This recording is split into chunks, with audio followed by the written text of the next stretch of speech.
Breakups affect people very differently. For some people, it feels like relief. And for some, it feels like they feel it in their entire body, both physically and emotionally. If you're in that second group, there's a reason for that. I recently went through a breakup, and one of the things that I noticed was how much it felt like grief. Because when you lose someone you love, who is part of your daily routine, your system experiences it as loss. And when there's loss, there's fear. And that fear directly affects your nervous system. When a breakup hits your body, it can affect your sleep, your appetite. It can cause heaviness in your chest or a rapid heartbeat, and it could cause your mind to race even when your body is staying still. This is how your nervous system responds to grief. And this is where it gets confusing because your mind is trying to make sense of the unknown.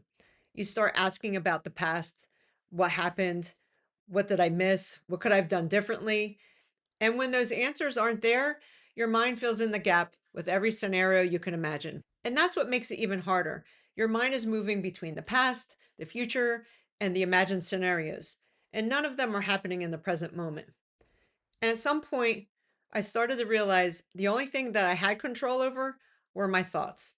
And that meant that I was the only one responsible for helping me through it, one fearful thought at a time. And as hard as it was to accept, that's where things started to change.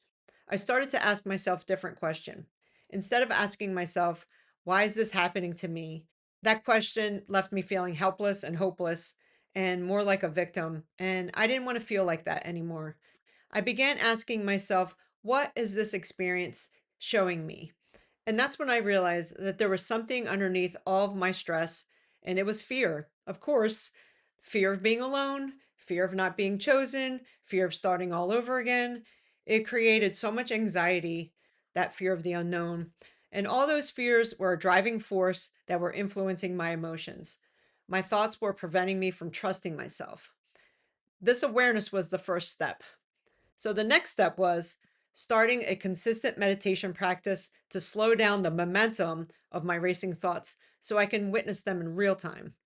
And as I witnessed those thoughts, I began to create new meanings for them. And I would start to remind myself that these are just thoughts. They're only thoughts, nothing more. I also noticed that I was using absolute words in a negative way. I was using them in every thought that was making them feel unbearable. And when I stopped attaching extreme meaning to every thought, the intensity started to dilute and they became less heavy, less meaningful, and less powerful. And from there, I started to receive the lesson that this experience was trying to teach me. I learned that I can move through grief one day at a time. I learned that I have a great support system. I have people in my life who care about me. I learned that I can trust myself to move forward alone. And I learned that I can be calm and I can control my thoughts. And the next part was eye opening for me.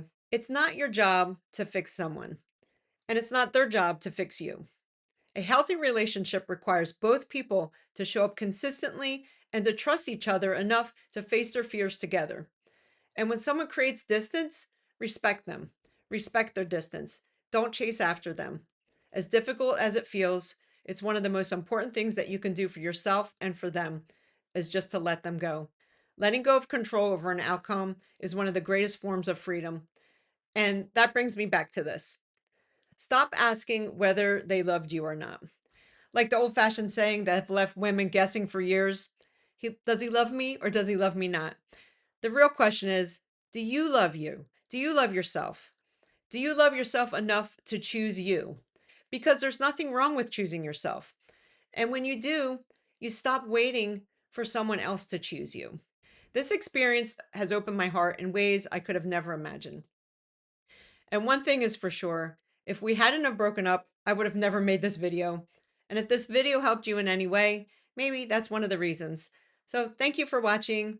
See you next time. Bye for now.